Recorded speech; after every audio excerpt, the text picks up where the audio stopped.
जय हिंद मेरे प्यारे बच्चों, स्वागत है आप सभी का Subhash study centre YouTube channel पर। जितने भी मेरे प्यारे बच्चे कक्षा 9 के विद्यार्थी हैं, आज का यह वीडियो आप सभी के लिए वेरी इंपॉर्टेंट होगा, क्योंकि इस वीडियो में मैं आपके लिए लेकर के आ चुका हूं हिंदी काव्यखंड का जो यहाँ पर पाठ है, दोहा शीर्षक पाठ। और इस पाठ के रचनाकार हैं कविवर रहीम जी, और रहीम जी के द्वारा रचित दोहा संख्या 11, जो कि इस प्रकार से है। तरवर फल नहीं खात हैं, सरवर पियहि न पान, कही रहीम पर काज हित, संपत्ति सचहि सुजान। इस दोहे की सरल व्याख्या बताऊंगा आपको, जो सीधा आपके दिमाग में बैठ जाएगी और आप चाह कर भी व्याख्या नहीं भूल पाओगे। और इसके पहले मैंने 10 दोहों की सरल व्याख्या बता दी है इसी पाठ के, जो कविवर रहीम दास जी के द्वारा रचित दोहा शीर्षक पाठ है। इस पाठ के 10 दोहों को मैंने पढ़ा दिया है। यहाँ पर आप देख सकते हैं दोहा संख्या 10 है, और दोहा संख्या यहाँ पर आप लोग ध्यान दीजिएगा 9 है। इसी तरह से क्रमशः मैंने वीडियो प्रोवाइड करा दिए हैं। यदि आप वीडियो देखना चाहते हैं अथवा आप अपनी नोट्स बनाना चाहते हैं तो आप चैनल की प्लेलिस्ट में जाओगे तो आपको जो है वीडियो क्रमशः देखने को मिल जाएंगे। और कबीर दास जी के द्वारा रचित जो पहला पाठ है साखी शीर्षक पाठ, जिसके रचनाकार हैं कबीर दास जी, और जिनकी कुल 15 साखियां हैं आपकी पाठ पुस्तक के अंतर्गत। सभी साखियों का मैंने अलग अलग वीडियो प्रोवाइड करा दिया है। यदि आप वीडियो देख लेंगे तो मैं वादा करता हूं कि आपको व्याख्या रटना नहीं पड़ेगा, ये मेरी 100% की गारंटी है। और साथ ही मीराबाई जी के द्वारा रचित, आप लोग ध्यान देंगे, मीराबाई यहां पर होगा, मीराबाई जी के द्वारा रचित क्या, पदावली शीर्षक पाठ कंप्लीट मैंने पढ़ा दिया है। एक एक पद्यांश का मैंने अलग अलग संदर्भ सहित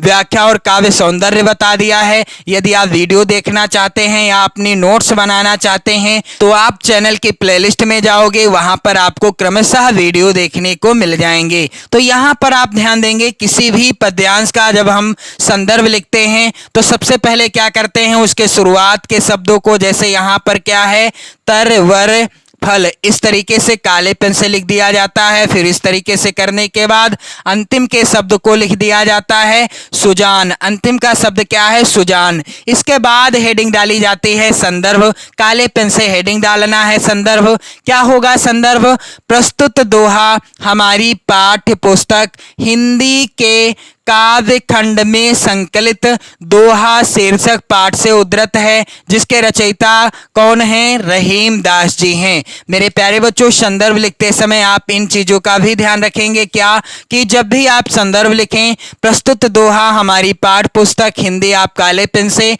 सिंगल इन्वर्टेड कामा में लिखिएगा, के काव्य खंड भी आप काले पेन से सिंगल इन्वर्टेड कामा में लिखिएगा, में संकलित पाठ का नाम क्या है, दोहा शीर्षक पाठ, पाठ का नाम भी आपको काले पेन से ही लिखना है, और रचनाकार का नाम भी आपको काले पेन से ही लिखना है। और मेरे प्यारे बच्चों, आपको यदि संदर्भ इस तरीके से लिखना है इस पाठ के किसी भी दोहे का, तो आप इस तरीके से भी लिख सकते हो, क्या कि प्रस्तुत दोहा हमारी पाठ पुस्तक हिंदी काव्य में संकलित एवं रहीम द्वारा रचित दोहा शीर्षक पाठ से अवतरित है। यहां पर भी जो काले पेन से लिखा है आप काले पेन से लिखिएगा। तो मेरे कहने का तात्पर्य है, चाहे तो आप इस तरीके से संदर्भ लिखो तो भी सही है, या इस तरीके से लिखो ये भी सही है, दोनों तरीके सही हैं। इसके बाद प्रसंग क्या होगा, मेरे प्यारे बच्चों, आप लोग कमेंट कर रहे थे कि सर आप प्रसंग नहीं बता रहे हैं। तो आप जब चैनल की प्लेलिस्ट में जाओगे तो चैनल की प्लेलिस्ट में जितना मैंने हिंदी काव्य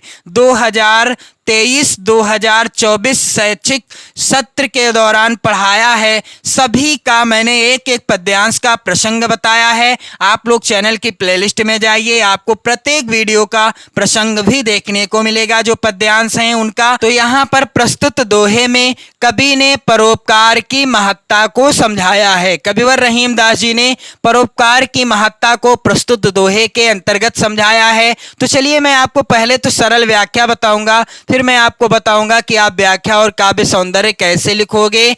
तो तरवर फल नहीं खात हैं, सरवर पियई न पान, कबीर दास जी के अतिरिक्त तरवर फल नहीं खात हैं, सरवर पियहि न पान। कही रहीम पर काज हित, संपत्ति सचहि सुजान। कविवर रहीमदास जी कहते हैं कि वृक्ष अपने फल को स्वयं नहीं खाते हैं, तरवर फल नहीं खाते हैं, अर्थात जो वृक्ष होते हैं उनमें जो फल लगे होते हैं उन फलों को वृक्ष स्वयं नहीं खाते हैं। सरवर पियहि न पान, और तालाब अपना जल स्वयं नहीं पीते हैं। तालाब जो होते हैं, सरवर पियहि न पान, यानी सरवर अर्थात तालाब अपने जल को स्वयं नहीं पीते हैं। कही रहीम पर काज हित, संपत्ति सचहि सुजान। कबीर कही रहीम पर काज हित, संपत्ति सचहि सुजान।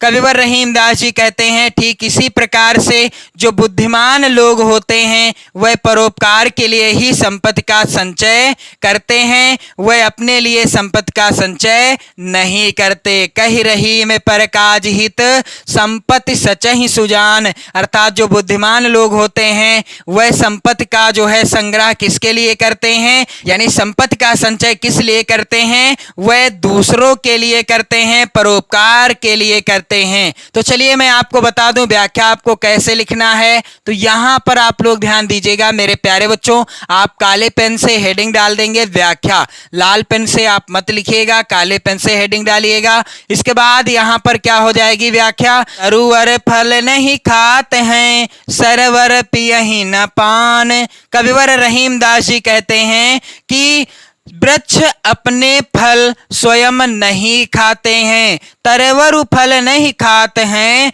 सरवर पियहि न पान, और जो तालाब होते हैं वह भी अपना जल स्वयं नहीं पीते हैं। कही रहीम पर काज हित, संपत्ति सचहि सुजान। कविवर रहीमदास जी कहते हैं इसी प्रकार जो बुद्धिमान लोग होते हैं वह परोपकार के लिए ही संपत्ति का संचय करते हैं, अर्थात वह अपने लिए संपत्ति का संचय नहीं करते हैं। कही रहीम पर काज हित, संपत्ति सचहि सुजान। तो इस तरीके से आपने देखा व्याख्या क्या हो गई है। अब बारी आती है काव्य सौंदर्य की। तो काव्य सौंदर्य काले पेन से आप हेडिंग डालेंगे। पहला बिंदु है संपत्ति का संचय विलास के लिए अथवा धनपति बनने के लिए नहीं, बल्कि परोपकार के लिए करना चाहिए। किसके लिए, परोपकार के लिए करना चाहिए, यही उत्तम नीति है।